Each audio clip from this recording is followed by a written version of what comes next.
What's going on, Aztec Nation? The Aztecs lose homecoming 29-26 to Wazoo, those dang Cougs. I got K5 James with me. Coach C's joining us later. We're going to get into it all, so stick around.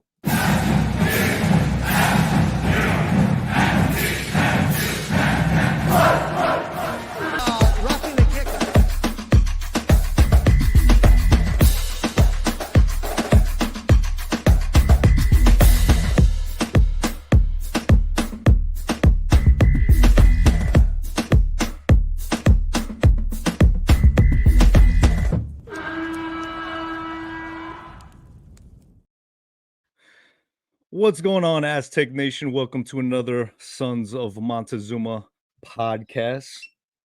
Little technical difficulties on the highlights. Sometimes I don't like playing the audio because we get flagged on YouTube, so we'll have to take our chances and see what happened with that. But it is, of course, Mateo San Diego. We are back again. You could find us at Sons of Monty on X, Twitter, all that good stuff. Facebook, Instagram. No more TikTok. I got out of the TikTok game, but we do a lot on Instagram, so make sure you guys are following us. I am joined once again. We are several seasons deep, and man, he cut it off again, but it was for the sake of his Halloween costume. He's got a little lag. He's got a little lag tonight, but we'll cut him some slack. What's going on, James? K5 James, what's up? What's up, man? Good to be here. It's a fun game Saturday. Unfortunately, it didn't end up the way we wanted, but it was still a great time. Yeah, you got a little lag on you, man. You look like one of those kung fu films. You're just like, what up?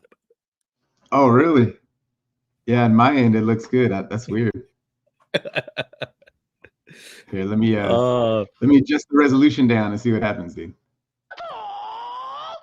It's all right, man. We're kung fu fighting. The Aztecs put up a great fight themselves on homecoming Saturday night, but they fell to the Cougs.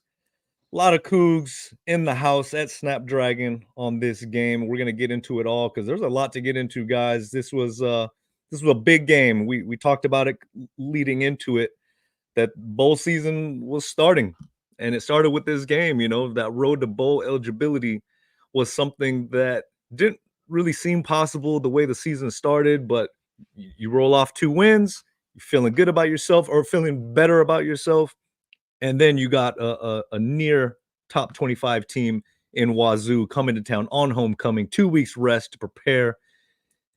Oh, we had it in the bag, James. We had it in the bag. 12-point lead to start the fourth quarter. We get that touchdown, that extra touchdown to make it a 2-score game.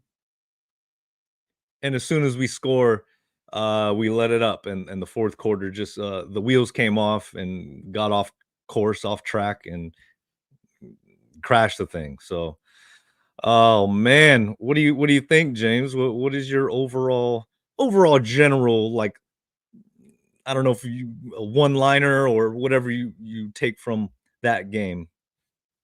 Let me first of all, how's it coming across now? Am I still doing the kung fu thing, or? No, much better. Okay. Yeah, man. Dude, to me, it was just another step in the progression of the program, man. They're finally they're starting to show some life on offense. It's starting to look like the offense can be a threat. And you know, that I think we all agree the biggest play of the game that kind of flipped the game, that gave Washington State some momentum, was the interception that Danny O'Neal threw. But, you know, he's a true freshman, and that's like the first bad throw I can recall him having all year. And you just got to kind of live and die with those, man. And, you know, that didn't end the game, but that kind of got Washington State the momentum flowing back in their direction after it was completely in San Diego State's side. So to me, it was another step forward. They're a top 25 team now after the most recent poll came out. So, you know, that was a good team that they took to the wire, and they for all intents and purposes should have won the game. So I think it's just another step and another step forward, and hopefully we can pull off get another chance to do something surprising this Friday. Yeah, it's going to have to be a little surprising, right? I mean, we came into this Washington State game 2-score underdogs at home. So we knew it was going to take a terrific effort. We knew the guys were going to have to play maybe not a perfect game. I don't think I was giving Washington State that much love, but they were going to have to play near their best. And they did for spurts, right? And I don't want to take any kind of what do they call those? Moral victories. I'm not taking no moral victories. This was a loss. There's no way around it. We're gonna get into Yeah, it because there was a lot of factors. It wasn't just that one play. There were a lot of opportunities, a lot of plays. no moral victories, but it's something you can build on, man. It was a pretty good performance all the way around. They had some miss-ups here and there. They still show the susceptibility to trick play, like plays where the defense has to show a little uh, discipline. So, they still show the susceptibility. They're a little too aggressive at times, but that was a juggernaut of an offense they faced. That offense, I think, coming into the game was averaging like close to 40 points a game or somewhere around 40 points a game. So that was a really good offense they went up against. And the defense held their own for the most part and actually kept them under control for a majority of that game. And then they just kind of, in the fourth quarter, they just kind of fell apart. And the offense didn't give them much help by doing anything with the ball in the fourth quarter as well. So, yeah, I think it's a stepping stone. Yes, I'm not excited about it because we lost, but I feel good about the way the game went down. It wasn't like they came out and just were outclassed. They showed fight, and they showed a lot of progression on both sides of the ball. They showed the ability to be a really good team and the kind of showing that they're pointed in the right direction. So I think it's something you can take something good out of it, not necessarily a moral victory per se, but there's a lot of stuff that you can build off coming out of that game. I like it. I like it. I like what you're saying.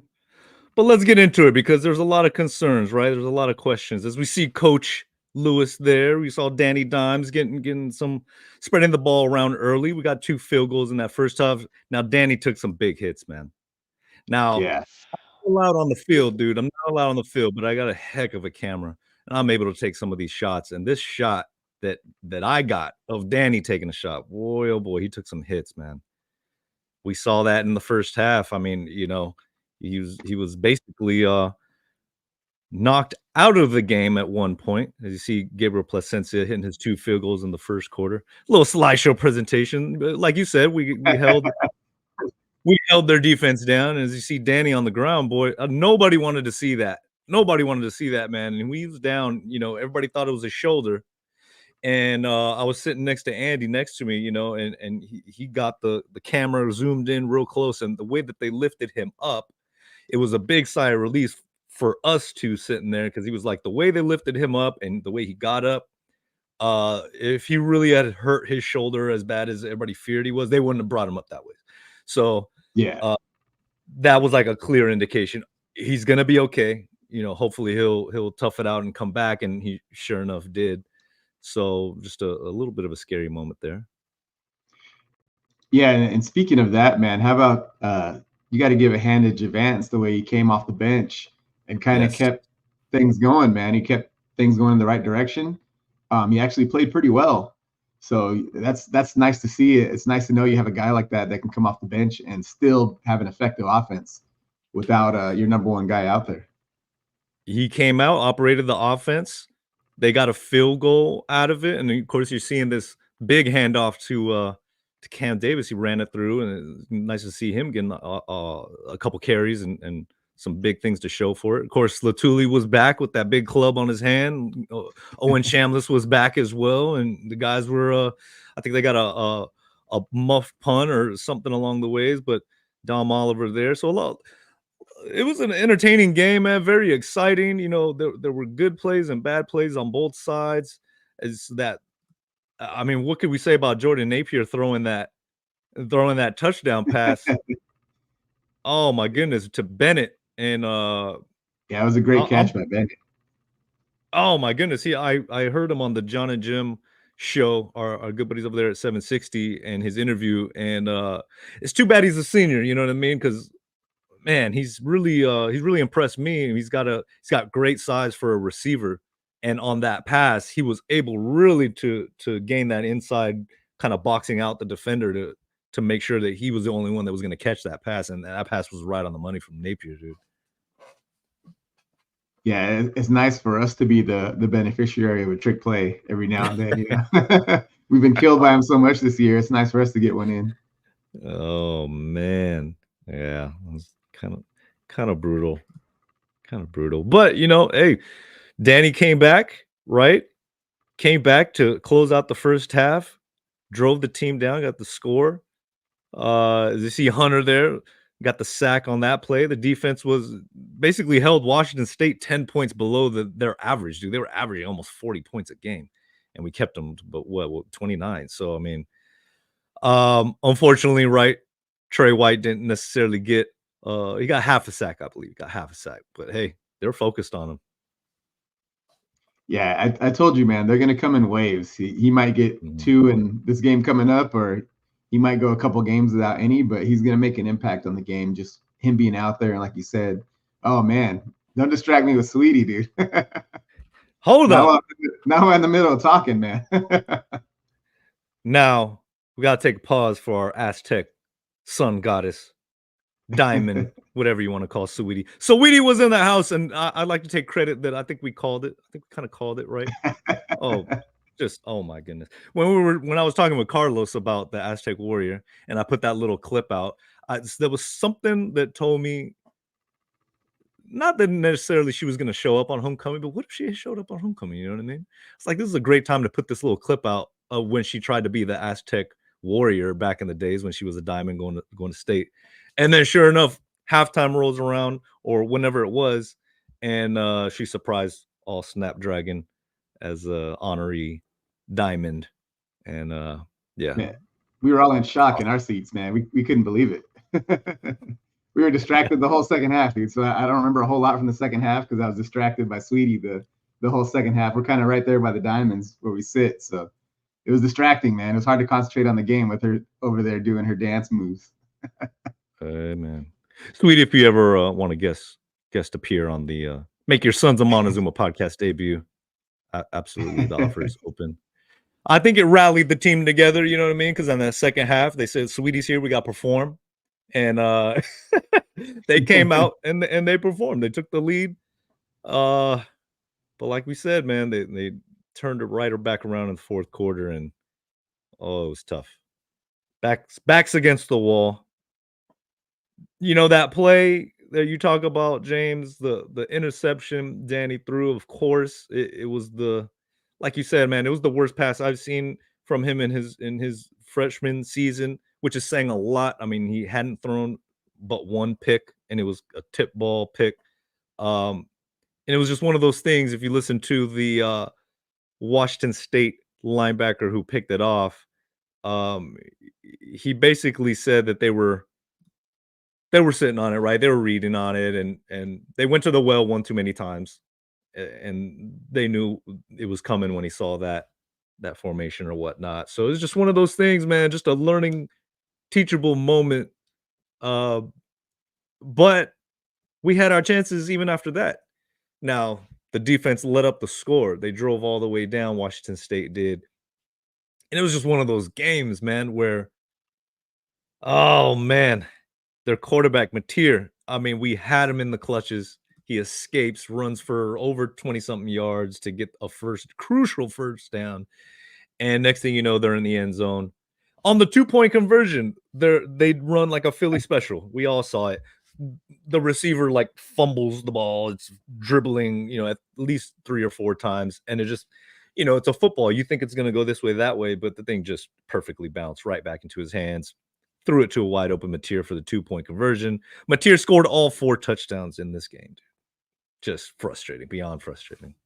Yeah, that sack was the biggest one, man. They had him. I don't know how he escaped that sack because I think there was 2 guys on him, and somehow he got out of it and got the first down. And that was a killer, man. They had a chance to get off the field right there and give the offense the ball with a chance to score or at least run a lot of clock out. And yeah, his escapability, man, was impressive. And yeah, that Philly special, the defense was so full that he could have sat back there for another 30 seconds and probably made that pass because there was nobody even close to Mateer. Oh boy, Mateer. 19 to 27, 257 yards, 2 touchdowns, no interceptions, no fumbles, I believe. Washington State, he was the player, right? I mean, there really wasn't anybody that I saw on that Washington State team that really blew me away that I said, boy, that's a really, really, really dynamic player other than Mateer. And I think we talked about it at the beginning of the season, James, that like nobody that we play on our out of conference schedule is really going to physically dominate us. They're not that much more talented, if that, or physically talented. I mean, that wasn't the case. So to kind of look at this game in a vacuum, you look at how they played against Hawaii, and Hawaii, I mean, they blew Hawaii out. They destroyed Oregon State. Am I right about that? So they won Yeah. the, you know, Pac-12 or whatever. And so to look at the game and to look how we started the season to where they're at, I entitled this episode Undisciplined or Unbeaten. And that's essentially, unfortunately, the two conclusions that we're going to have about this team after Friday when they play Boise State, because we're still undefeated in conference play, right? But they're not necessarily playing like an undefeated team. 8 penalties, I believe, against Washington State. And if you listen to Sean Lewis's presser, it wasn't. I'm not going to say he was making excuses for those penalties, but he definitely made a distinction of those penalties that, not the same kind of penalties that we were getting in the, like against Cal or Oregon State. It wasn't that. And I think if you were watching this game, you would understand it wasn't that. But they were still there. And the undisciplined nature of, unfortunately, this team right now has hurt them. I don't know if you have any feelings, James, because I know it was a topic of conversation with the couple players that missed the game. And it was a similar situation. I'm not going to pretend like I know every in and out. I don't. But it sounds like it was a similar situation to why Placencia wasn't starting. There was something that was missed, a team meeting or something of the sort. And so as a coach, he made the decision to not suit them up or not play them. Any opinions on that? Yeah. Because this is another game where they lost, and that's it's a low hanging Look, fruit to. man, I'm always going to side with the coach when it comes to disciplinary stuff. Mhm. Especially, I'd rather the coach be a little harder on the guys than let them get off of stuff, because that's how you end up with crazy stuff going on in your program, like some of the other programs, mainly in the South. But Yeah. yeah, dude, if the guys know the stuff they got to show up to, and if they're not showing up for it, there has to be consequences. And the sooner you establish that, the less of a problem it is down the line. So, it sucks. Yes, we could have used those guys in these 2 games, but I mean, they knew what was expected of them and they didn't fulfill it. So I'm always going to side with the coach when it comes to that. And who knows? I'm not saying that's the reason they lost those games, but I would rather lose a game like that and have guys have accountability in the program than win it and let a guy who shouldn't probably be playing, because he could be a disciplinary problem down the line if you don't nip it in the bud now. And I'm not saying any of these kids have that issue, but like I said, I'm always going to side with the coach when it comes to disciplinary stuff, because they know what's going on. They know, the kids know what is expected of them. And it's up to the coach to hold them accountable, the coaching staff to hold them accountable. And I'm always going to go with that, because the main thing is, look, like 95% of these kids aren't going to play pro football. And he's trying to set them up for, life after football. And I'm always going to side with that, because that's the number one, other than winning games for us as fans, that's the number one part of the program, is building good student athletes and good people when they get out of here. Boy, you're sounding like his presser. Definitely sounding like his presser. Yeah, he tapped in. He tapped into a lot of those points, or along that theme, is just as far as trying to teach them and get them prepared for business, for entrepreneurship, and all those different realities of life after football and college football in particular, right? So yeah, that's pretty cool. Michael Cedillos, thank you. What's going on? Sons of Montezuma, he says. Thank you for joining, man. And for everybody watching, listening, make sure you guys check out the audio versions on Spotify, Apple, iHeart. This morning we released our audio version of our Kiss the Rings basketball show when we got to interview DJ Gay. Want to remind you guys to stick around after this live stream is over. We're going to be playing the video version of that interview with DJ. Got to talk about Aztecs basketball because got the first exhibition game tomorrow against I think what is it, San Marco. So one of the, yeah, San Marcos. San Marcos, man, come on.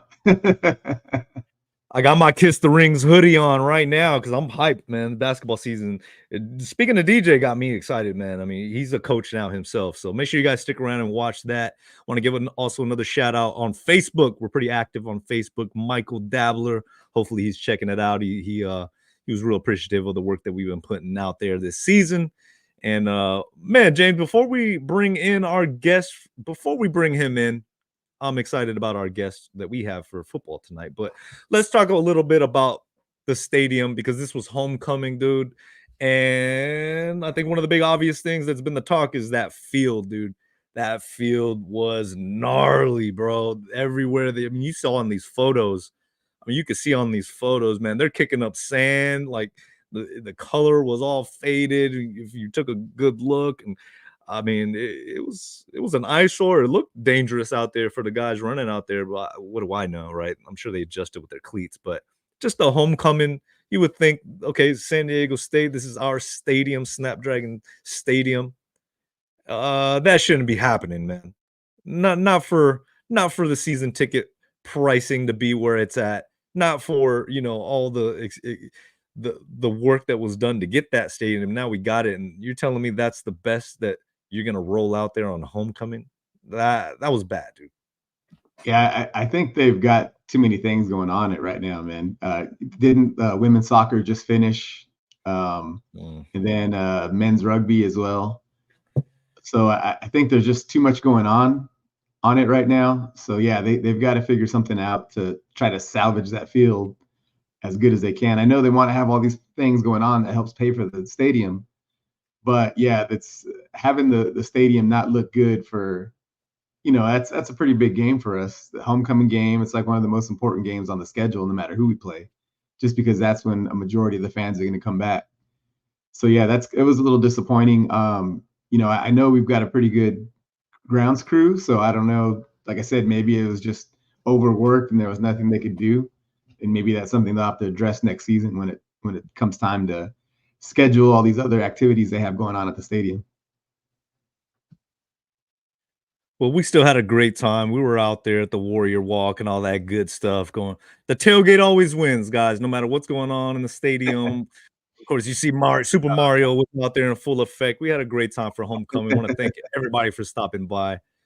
Oh, man, you got a unicorn back there. We were already in Halloween mode. Kiava Tizino, he was the honorary warrior. Awesome. It's good to see Kiava out there, man.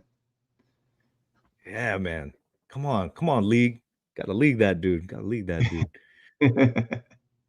And of course, the homecoming brings out all the alumni, right? The marching pep band alumni. The alumni band, they were awesome. It's always cool to see. Shout out to Sarah Fembone. But boy, look at that crowd, man. Come on. I mean, 2 wins, back-to-back wins coming out against Washington State, a potentially ranked team, and Washington State represented. They represented, and man, it's just something's got to change, man. Something's got to change. I already got my early renewal email in the mail for next season ticket holders, and those tickets ain't budging, dude. They're not lowering them. We're gonna have to get into that a lot more in detail because something's not right. Something's not hitting, and the game, if they would have won, of course, right? If you would have had a better start to the season, more people would be inclined to come out. But that Hawaii crowd was way better than what we saw this past weekend. So something's gotta hit different. Yeah, the easy answer is for them to start winning. Right. Especially at home, because it seems like since they moved into Snapdragon, their home record isn't all that great. And, that has a little bit to do with the fan support, I'm sure, because it's not really a home field environment.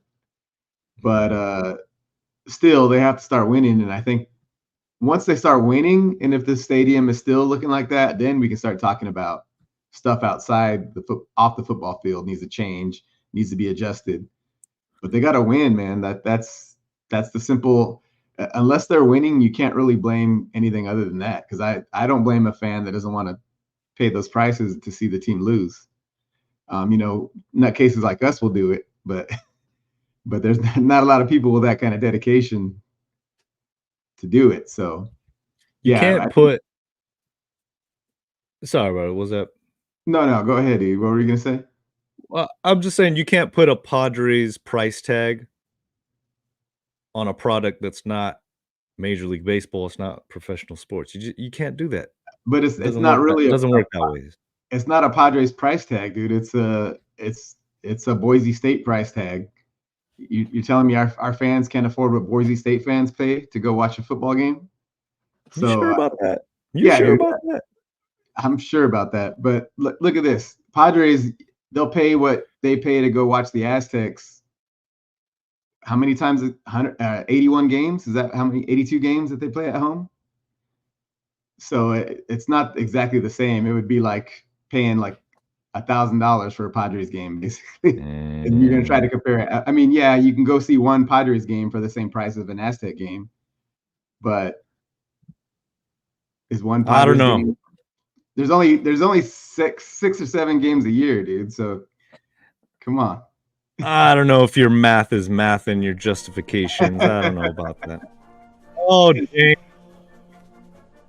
Well, guys, we want to thank you guys for sticking around. We're going to be our special guest in just a second. I want to remind you guys that right now you guys can save 15% off right now in the shop, sonsofmontezuma.com. Of course, I got some styles here right behind me. We got this Welcome to the Jungle shirt. We got this Make Aztecs Fast Again t-shirt. Got to make the Aztecs fast again.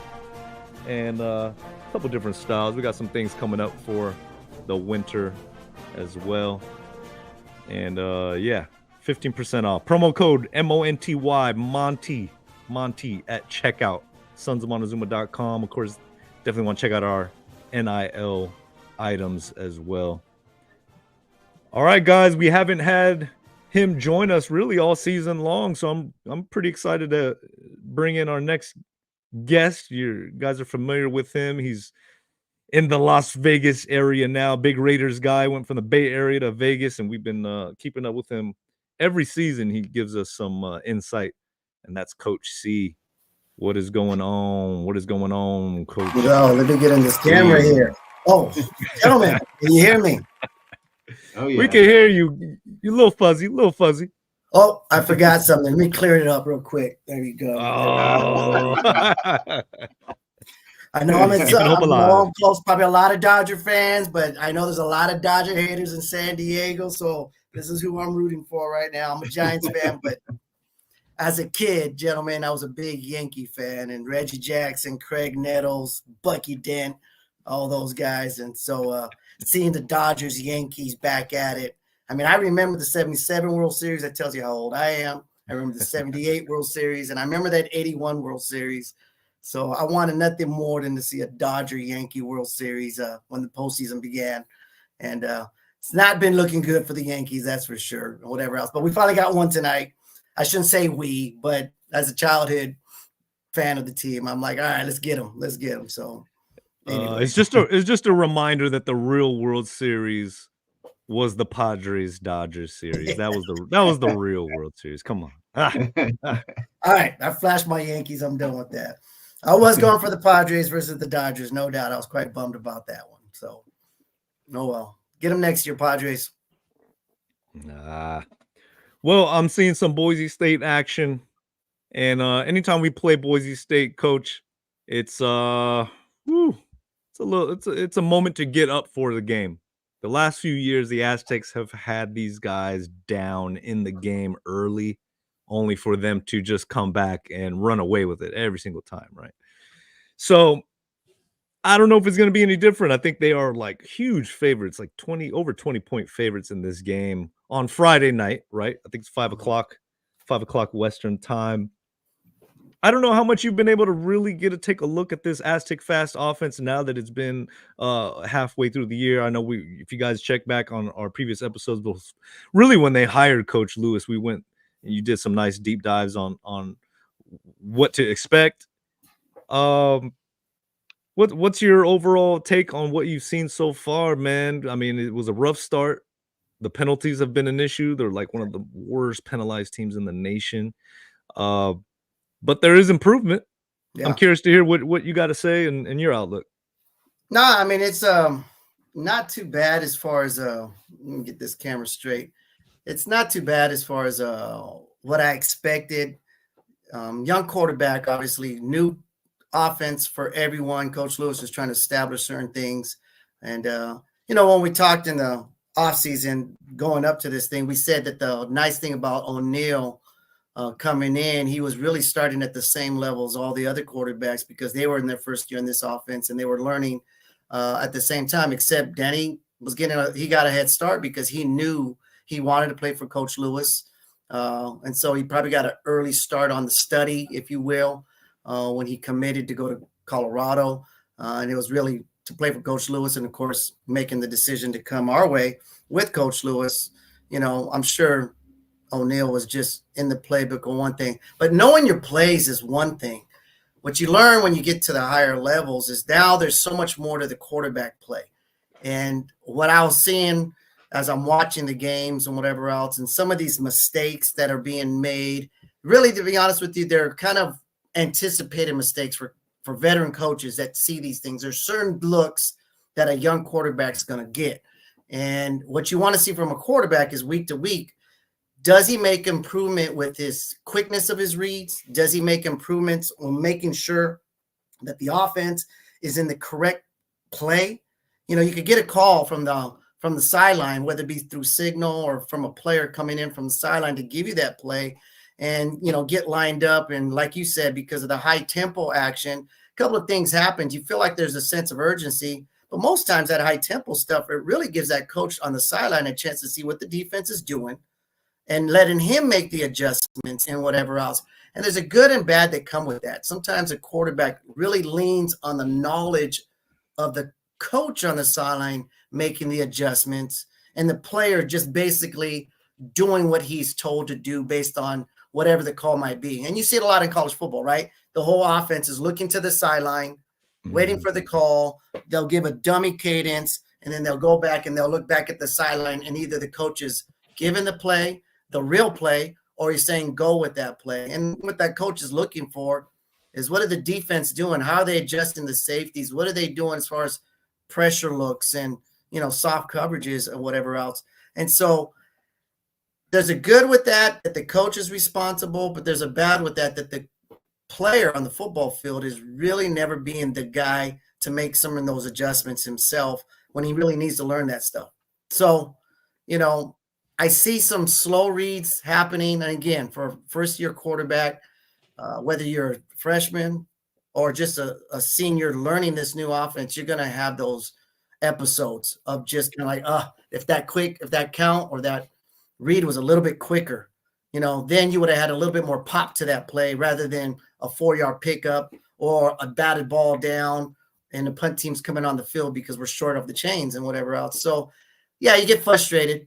And me as an OC, I get kind of frustrated on certain things because it's like, you want to see that get cleaned up. And, but I have seen improvement for sure, and I like what I see from Danny on a lot of aspects. There's some aspects, definitely. There are definitely some wrinkles that still need to be ironed out. And even with the coach, I think with the coach, as we study film, he's going to say, man, I should have put the kid in a better position right there. I should have had another answer for him in that situation. So they're going to learn each other. And I'm seeing little episodes of that. And was not saddened by what I saw against Washington State. You guys have mentioned already, Washington State's a good football team. My concern is, are we playing at the level to our opponent? Just last week we were playing a 1-7 Wyoming team, and it really took the defense to score points for our offense to make that something where we're winning that by a field goal, right? And then also we're playing a really high scoring team. Offense, you're going to have to try to keep up, and I liked what I saw from Coach Lewis, a lot of misdirection stuff. Washington State was doing it as well, the flea flicker stuff and, creative with stuff, keeping defenses honest. And it worked, and it generated points and whatnot. But again, it's just that, are you playing to the level of your opponent? And you know what? This week, we hope so. For this week, we hope, you're playing a Boise State team that went to Oregon in week 2, and with 3 seconds left to go on the clock, it was a tie ball game, on their home field. And now that's the number 1 team in the nation right now. And Boise State really should have won that game. They really should have won if it wasn't for special teams breakdowns on the kickoffs. Oregon has it now, so I expect to see a good showing from our guys, because like I said, there's certain things that I do see that I like, but there are some wrinkles that need to be ironed out big time. I like that point you bring up as far as playing up or down to the competition. I think that's something along with the penalties, along with some of the, the players not being or being disciplined not to be able to play in some of these games. It kind of molds all together, and you're just wondering, okay, with this week, a short week, coming off a tough loss where they really put a lot of energy and enthusiasm out there, and they really try to play as best as they could. You got to be up for this game on the road. Like I said, short week against a national top, what are they, 15 now, opponent, Boise. I'm eager to see what's the attitude going to be like, because, well, it's Halloween week. These are the typical things, right? As a college young man, how are they going to respond this week? What's the attitude going to be? Is there attention to the details going to be there? Because that's what the fan base is talking about, man. And we don't bite our tongue. We're telling it what we're hearing is the undisciplined nature of the team, the constant penalties. Either one or two things are going to happen, Joe. They're going to be undisciplined at the end of this Boise Friday game, or they're going to be unbeaten in Mountain West play, because we are 2-0. And of course, Boise's still undefeated in Mountain West play. So everything is right before them, right? The conference is still right before them. So I'm interested to see what kind of team is going to come out. I expect them to play up. I mean, this is a rivalry game, because it's been us and them for the last decade, basically, on this conference. And I know we're not, going in separate directions as far as records are concerned. But you know what? There's certain ball games that records don't mean nothing. They just don't. And I think this is one of them. And I remember when we went to go play Ohio State right after their national championship victory, we're going week 2 to their house. And that was our concern as a coaching staff, because, we had our backup quarterback going to play. Really, it was going to be his very first start, because we had lost, Adam Hall the week before. And Adam Hall had started, but he got hurt. And, our quarterback, Dugalecki, this is his first start at the shoe in defending, national champs, and they're ranked number 2 at the time. Were we going to be up for it? And you know what? One of our coaches, a quarterback coach, I'll never forget it. He says, we'll be up. There's no doubt these kids are going to be up, because this is just a showcase type deal. And that Friday night game, they're the showcase. That's going to be that's one of the main games on television. So I know here in Vegas, all the casinos, that's one of the games that's going to be broadcast. That's going to be shown. And plus, media wants to show off the rook or the running back there who is the real deal. Genty's the real deal. The kid, I watch him play, and he fires me up. He's a Sunday running back. And I tell you what makes him a Sunday running back, his pass protection. I just love watching him in pass protection. The guy puts his nose in the middle of an in defender's pass rusher's chest. He's not afraid of the contact. His thighs are, he reminds me of Nick Chubb there for the Cleveland Browns. He just has that it factor about him. It's not explosive as far as mind-blowing speed, but it's hard to catch once he gets going, and he's so smooth at what he does. And so this is going to be something for the defense that they know. This is a kid that every scout here in the NFL level is going to be eyeing Genty. And so therefore you're going to be on film now, and you want to be putting your best foot forward, on a lot of this area, that you're going to have your best game. And so these little aspects, they go a long ways, where you don't even think about, and players don't even think about record. It really is more of confidence and matchups. That's where it's really going to come down to. And my concern, what I'm seeing, and, you know, as I was watching the Wyoming game, as I'm watching the Washington State game, and our offense and our young quarterback, you know, Reed's got to be a little bit quicker. But more than anything, what a young quarterback has to do, and I had mentioned it earlier, that when you're learning and knowing an offense, that's one thing. But what you really got to be an expert at, and Danny O'Neill, every week, he has to make this his number one thing, and the quarterback coach as well. You have to be an expert on your pass protection on every type of pressure that you can face, whether it be a fire, a storm pressure, a dog pressure, a cat pressure. And all that means is your fire pressure is any kind of pressure from the free safety, a storm pressure, any kind of pressure from the strong safety, or a dog pressure, which is from any of the linebackers, or what Washington State did and really cost us a touchdown is that cat pressure where they're sending that DB, you know, off the edge, you know, because you're on the short side of the field. We call it the boundary, coming off the edge. Danny O'Neill has to make sure that he has all the answers to every type of pressure that can be thrown at him. And I'll tell you what, watching Boise State, this is a squad that loves to bring every pressure you can think of on a consistent basis. I'm watching them and studying their film, and they have every type of dog pressure there is in the book. You know, they love to bring safeties. I know, Mama. I got a kitty cat that's me. I don't know if you guys can hear it. She just wants to God bless her and all that stuff. She's so cute, but not now, baby girl. Anyways, these pressures as a quarterback, this is what you got to be great at. You know, you have to have that, knowing that the sound, you know, the protections are concerned, that is set.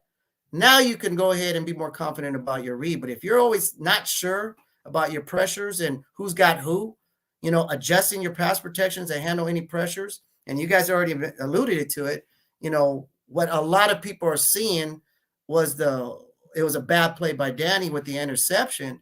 Well, as a quarterback guy, as an offensive coordinator, I saw more than that. To me, it was a pass protection breakdown. And I don't know if it was last year, our young quarterback, and I forgot what the team was that we played. They showed the same kind of pressure. They put we call it a double A mug look, where the two inside linebackers are pressing the A gap, and then they jump back as the ball is snapped. And the quarterback thinks, oh, I have an easy slant right here. And you get a linebacker that just jumps in the passing lane, and it ends up being a simple pick. And I remember we talked about that quarterback's going to learn from that. Well, a coach, a lot of times, you got to really help out your young quarterback too, because you have to know they're not necessarily going to bring all the pressures, and they're going to bring 7 if we're going to block it with 6 guys. The quarterback's got to make sure he establishes what 6 protectors have what 6 pass rushers. And if they're bringing the 7th, he's got to know that's my guy. And then he has to make sure that the route is the correct route in this respects, that it's not a route that might run into, just in case they bluff and jump back into passing lanes. It was unfortunate that Danny, and he's going to learn this when he gets older, you don't want to call a slant on that or allow a slant, because a linebacker can just jump into that slant pass lane, if you will, too easily. Usually most teams want to go with the fade, you know, of some sort, or what we call a flat slant, where you're not really coming in, and it really makes it hard. And that really is what Coach Lewis's whole schematics, his scheme is all about when he wants to spread defenses horizontally, because you really make it hard for any defense. If you want to show a certain look and you want to bluff like you're coming inside, but if the passing lane is 15 yards wide of you, it's hard to cover both, you know? And so those are the little things that a young quarterback and even a coordinator, a coach is going to say, you know what, we should have probably put you in a better position. And then your O-line guys, on that very play that the interception happened on, there was 3 guys that came, they just won their pass rush, and they were immediately in our young quarterback's face, and he had almost no choice but to make the quick throw, you know. And what you were hoping to see, what I was hoping to see, is maybe one free guy coming off the edge, because we had 6 for 7, and it gives him a chance, you know, to make a better throw, to see that dropping linebacker, you know, and maybe eat that ball and kick a field goal and extend your lead rather than throwing the pick and losing that 5-point lead. And of course, you know, that play is going to stand out. And of course, the missed sack on the the drive after that if you make that sack, then maybe, it's just a learning lesson rather than whatever else. So I'm really looking forward to seeing how Danny O'Neill responds, and as the coach, you just got to go up to him and say, listen, that's not all on you, kid. Yeah, it's a learning thing. This is how we're going to get better with it. I need you to change the protections, or at least make sure everybody knows what they're doing.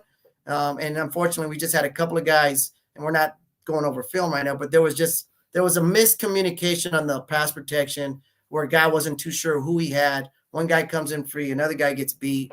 And unfortunately, you have a young quarterback that has to make a quick decision just like that. And then it was the wrong route, just in case they did drop the coverage. And they did, and they got us. I think I saw a stat, something crazy, where majority of interceptions are always thrown in the middle, towards the middle, going across the middle of the field, right? If you get that little, obviously, right, you get that little fade route or something, just like what you're saying, spread it out horizontally, something a little more safer where you just let a receiver and a DB go at it, go for it. Despite all that stuff, we did get a possession back in that fourth quarter, and probably my play of the game, because Danny did bounce back from that interception. He was driving the team down. We were in a crazy third and like 20-something position. He manipulates the pocket very well, steps up, throws it down to his tight end, one-on-one coverage, and the ref totally swallowed the whistle. I mean, he was absolutely mugged. Mikey Harrison was absolutely mugged. And, you just hate to see a linebacker just, he knows he got away with one, and he's just celebrating amongst himself as if he did something amazing. But he did what every linebacker should do. I mean, if you're in that position, you got to do it and just pray to God that they don't blow the whistle. And that would have put us inside the 10-yard line, dude. Yeah, if it would have been pass interference of 15 yards, right? It's college football and all. But I tip my hat off to Thornton, the middle linebacker. He actually made 2 plays in a row, and the play call that Coach Lewis called before that play was a screen that it had a nice little wide receiver screen that had a nice chance. And you watch your center, and he had a little bit of a knee buckle that delayed him to get to Thornton. And Thornton ended up seeing it pretty quick. But if our center would have been able to get to him, then perhaps that thing springs and we have ourselves a nice big play. And, on every play, you can point little things like that out. And those are the little things, guys, when you look at certain things where the frustration for football teams comes into play, and that whole mindset that you try to avoid, and that is the mindset of hopelessness. We just are not a good team, is when you really don't know what the answers are to the test, and it's one thing to say, man, I knew that answer. Or when you see it on film, it's like, okay, we can fix this. That whole attitude of we can get this fixed. And then when you're watching Boise State film and all the different pressures that they're coming with, as a young quarterback and the quarterback coaches, they're in the film room. What protection? If we see this look, from a Will Dog, a Sam Dog, a Mike Dog, a double A gap pressure, safeties way off over the top of the DB, expecting this cat blitz, what you want to get from the young quarterback, what protections are you adjusting to? What are you making sure I got all these guys taken care of? This is the one guy that might come in free, and I know the answer. If he does come in free, I know where to go where the ball's at, and those are the little things that I'm not seeing yet.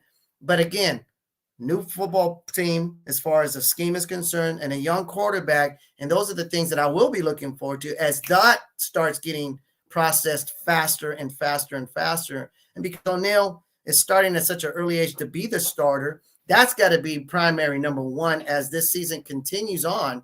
It's not about record right now. I know we want to go to a bowl game and all that. We've had some disappointing losses and whatever, and some nice victories. But right now, we got a chance to have ourselves a nice future with this kid, and even with him getting hurt, if I'm the quarterback coach, I'm on him. Danny, that's your fault. You're holding the ball a little bit too long. And even he would admit that. You got to understand what that Mike linebacker is doing. And there was a nice little play coming open on that if his eyes were correct, but he was kind of looking at it a little bit too long, took a big hit. Number 92, their D tackle, had a huge game. Game. We didn't have an answer for him. Our guards really struggled all game long, and I'm sure there's some new guys on that offensive line, and it showed.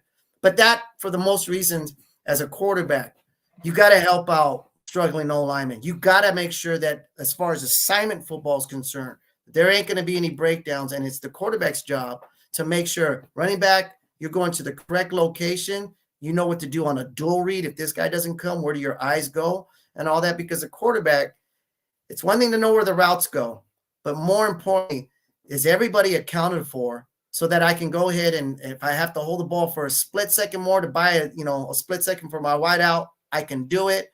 But if you're not sure and you're throwing it a little bit early, then boy, that's going to lead to bad things. And unfortunately, that was just the difference in this football game. Washington State got away with one. They knew they should have went home with an L, but they took advantage of a certain look, and they got us. And, you just tip your hat off, and you just hope that our young team can learn from it. James, you got anything before we end with a little bit more Boise talk? You good? No, man. He crushed it as usual, man. Coach C hits all the good stuff. And fellas, that whole pass protection deal, and I've always told that to young quarterbacks. If you want to be a great quarterback, and it's really the thing that, and I know I'm a dinosaur when it comes to coaches, and a lot of young coaches, and I love what Coach Lewis is doing. And it was always my concern with high tempo stuff. It was just more playing fast, but there was a lot of stuff that you can just flat out ignore because it was forcing defenses to stay base and all that. And Boise State, they're a high IQ football team. They've always have been. And so we're going to be challenged this week to make sure that every check is made correctly. Communication is very clear.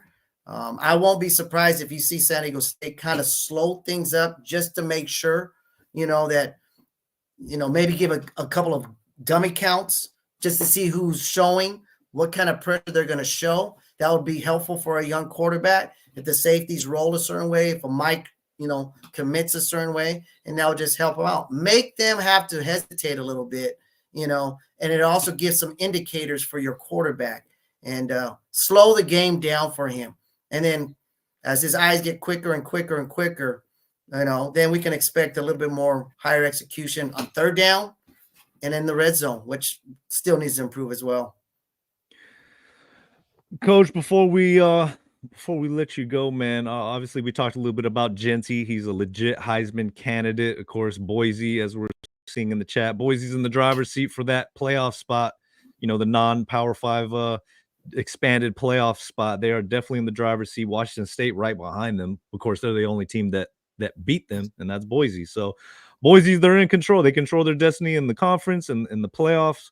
Genty is a beast. I mean, he's already, what is he? Already almost 1,400 yards in 7 games. And he's averaging 8 yards per carry. He's got 18 touchdowns. This is like you said, he's a Sunday running back. So with teams selling out to stop him, of course, they played UNLV, a great game. UNLV could have had them. They probably should have had them.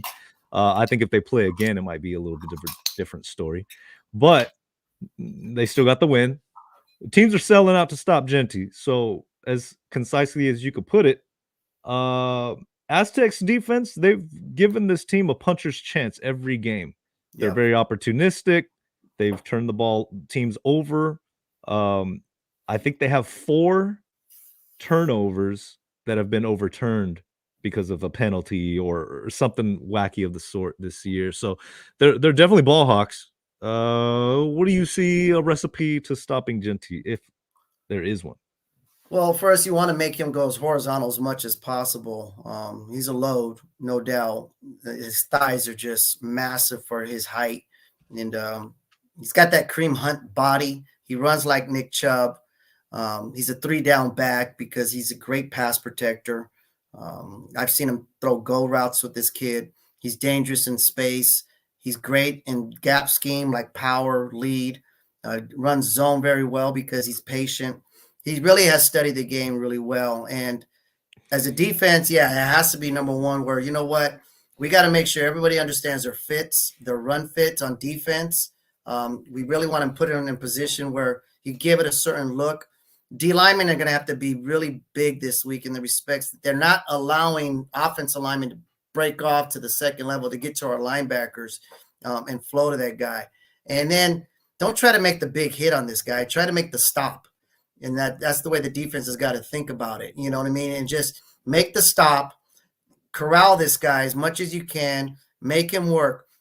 I see him a lot of times where he's getting up slow, and I'm like, well, you know, either he's conserving energy or whatever else, but he's got a lot of carries.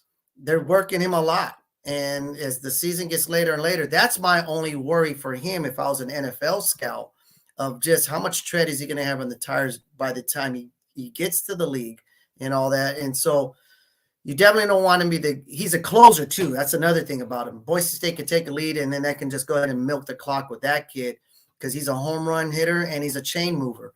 And Boise State has to be where they're forcing the quarterback for Boise State. You have to win the game, and we can't allow you to do two things: hit the high percentage underneath stuff and use your legs to keep moving chains on us and all that. They can keep that guy kind of locked in a little bit in the pocket, making him think that he might have something deep, you know, because he doesn't have the strongest arm in the world. He's a good quarterback. He's a winner, no doubt. But you really wanted him to try to throw a little bit deeper than when he wants, because I think we had the secondary that can make some plays. Like you saw that Wyoming. We had a couple of picks there where you show the out is open. And in the quarterback, it's tempting enough where he wants to throw that out, and then you just close on those outs. And that's one thing I see with Boise State's quarterback. His ball's in the air a long time. You know, there's not a lot of zip on his ball. So, yeah, you want to show that early, that we're not going to let Genty control this game. He's going to get his yards, but you don't want to get to a point where play action is a big deal. If you're going to bring pressures, make it a run pressure. Don't make it a pass pressure, but you got to go into control because this quarterback can hurt you with his legs. And I think more than anything, if we're coming and leaving Idaho, coming back to San Diego, and this quarterback's legs are why Boise State won the game, that is going to be a hard pill to swallow. If they won because Genty was Genty, well, you can live with that. You know what I mean? Everybody was in their fits, and Genty just caused people to miss, and he just brought out his Sunday special against us on a Friday night, then you can live with that. But when you have a quarterback that, man, as long as we do our job, he shouldn't be able to bring a W, not against our defense. That you want to make sure you check that box off. And then again, offensively, Boise State is going to bring it. They are going to bring a lot of difficult questions to the exam. And a young quarterback, a young play caller, or I shouldn't call it a young play caller, but Coach Lewis making the calls, he's got to present some issues where Boise State has to make second guesses. Do we really want to commit to this pressure? Because if they get us on one, it can lead to something big. And that's what we're hoping. That's what I'm hoping anyways. San Diego State starts getting a few more explosives, open it up a little bit for our running back Cooper, you know, let him do his thing. You know he's going to want to have a big game because, you know, it's him and Genty. They're the two top backs in the conference. And Cooper has made his voice known that, you know, I'm the real deal too. And Cooper is the real deal. And so, again, it's going to be assignment football. Who does their assignments better? Boise State's going to want to make a splash because they want to make some noise to be a playoff team. San Diego State, it's not about splash. It's about doing your job. And then Friday night, let's get this W on that blue turf, you know. And if we beat Boise State, well, we just do what we've been doing, you know, and all that stuff. Hey, they hit us with one, we hit them with one, you know, and that's the kind of mindset you got. This is a rivalry. And they might not think so, but we know so because our record bears witness these last few years. Hey, we're conference champions too, you know, and we're not going to be intimidated by the blue turf, blue helmets, and the spotlight. And, you know, let's get ready to rock and roll against these guys for sure. You guys heard it. Just win, baby. That's Coach C. Thank you, Coach. Thank you so much for joining us, man. Always tremendous. Always good stuff. I learned something every single time. I was looking forward to getting a tough question from James. He always gives me some tough ones, man. He was mellow yellow today. You hit it all, man. I didn't have anything to hit you with. You pretty much covered it all. It's going to be a fun game, fellas. It's going to be a fun game. And you know what? More than anything, this is a game that Danny's going to want to be in because he's going to learn something. And win or loss, he's going to learn something about himself. And hopefully he has the attitude where he's he wants Boise State to bring it. Give me everything you got. I want to see every look you got for me. And, if they get him on one, all right, you got me this time, but it registers with that kid, hopefully, that, and he's going and demanding that. And I want to see him checking off. There, 52 is the mic, whatever else, changing the protections and whatever else, and buying himself an extra second for himself and buying him an extra second for his wideouts so that they can make a play. Because that, to me, is the area we can get Boise State. If we can pick on their DBs, and honestly, guys, that's a big indicator from a defensive coordinator too. Why does he keep bringing pressures? Because he's trying to protect his DBs. He knows they can't cover for a long time. So if I bring pressure, make that quarterback throw it sooner than when he wants to, it's really to protect his guys. But the moment we can get an extra second in there, we might be able to get one. And that's where UNLV had a couple of big moments and all that. Didn't have to have a sprinting quarterback like they do. They're going to be a handful when we play UNLV. I'm telling you guys that right now. UNLV's they're coached really well, and they're pumped, and they're mad that they lost that Boise State game. Oh, we'll be there in Vegas in a couple weeks. We will be there. We'll be knocking on your door, Coach, dragging you down there to Allegiant. Sounds good. I'll be wearing my Aztec gear. Well, this game is going to be a big challenge. Aztecs, Broncos, Friday, 5 p.m., I believe. They're in Boise. And I think we're up for the challenge. I think they will be. You got me convinced. I'm ready to see Trey White in this defense take a stab at Genty, and we'll see what Danny O'Neil could do. Coach, thank you so much for joining us, man. We're going to let you go, and we'll get you back on again maybe next week. We'll see how busy you go. Sounds good, gentlemen. It's good seeing you guys again. All right, man. Yep. Yes, sir. Okay, there you have it. Coach C back once again. Another Coach C download of information, dude. I hope everybody's listening. Plug in, tap in, whatever you want to say. Make sure you go back and check that. Tell your mama, your daddy, your bald-headed granny, make sure you share this episode before Friday. And that's some good stuff. Yeah, at the end there, he kind of hit on what I wanted to talk about with Boise State. To me, their biggest weakness is they don't defend the pass very well. And I know they're leading the nation in sacks. And I think what Coach C said was right. It's they're trying to get that pressure to cover up for their lack of, I don't want to say talent, but their lack of guys ready to go in the defensive backfield. I think they're like second to last in the conference or something like that in pass defense. So that's an area that we talked about it last week. Let Danny sling it because they're pretty decent against the run. So this might be another game where let him sling it and see what happens. He made the mistake last week, but that doesn't discourage me from wanting to see him sling it, especially in a matchup like this where it could be beneficial for us for him to have a big game. As far as the offense goes, man, I'm worried. I talked about it before last week's game. College football is a game of matchups, and we don't match up very well defensively against Boise State just because of the way they run the ball. They run a lot of that power stuff like Coach C was talking about. And that's concerning. But as we know from our team back under Rocky Long and Coach Hoke, teams that aren't very talented against the run can load up the box and slow it down. So I think, like Coach C said, I think we're going to load up the box and do a lot of run blitzing, things like that, to try to make Madsen, I always mess up his name, make him try to beat us with his arm. And if we can do that, we've got to get a puncher's chance to win this game on Friday. I like that. I like the puncher's chance. I like it. Well, we're going to have some more stuff this week, guys. Make sure you check out right now. Stay tuned on our YouTube channel. Our interview with DJ Gay is premiering right now. So hit that refresh button. Go to our YouTube channel. You guys can check that out right now. It was a great interview. Get you hyped up for basketball. Hyped up for football this Friday, James. We got to figure out where we're going to watch it. Oh, man. I'm going to be in Arizona, man, or else I would be here watching it with you. Boo.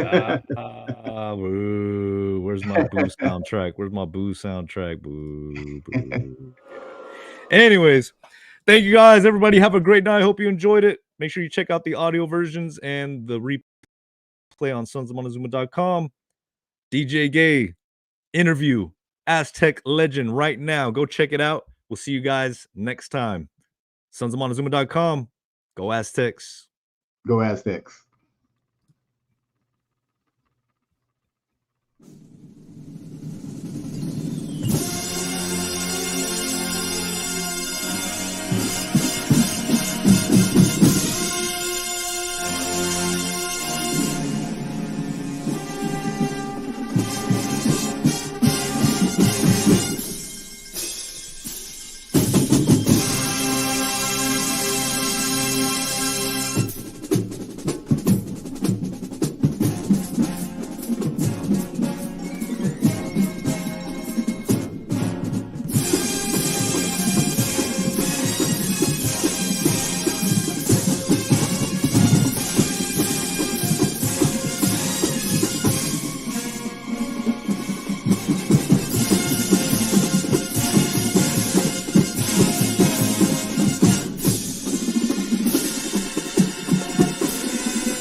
Go, go, go, DJ.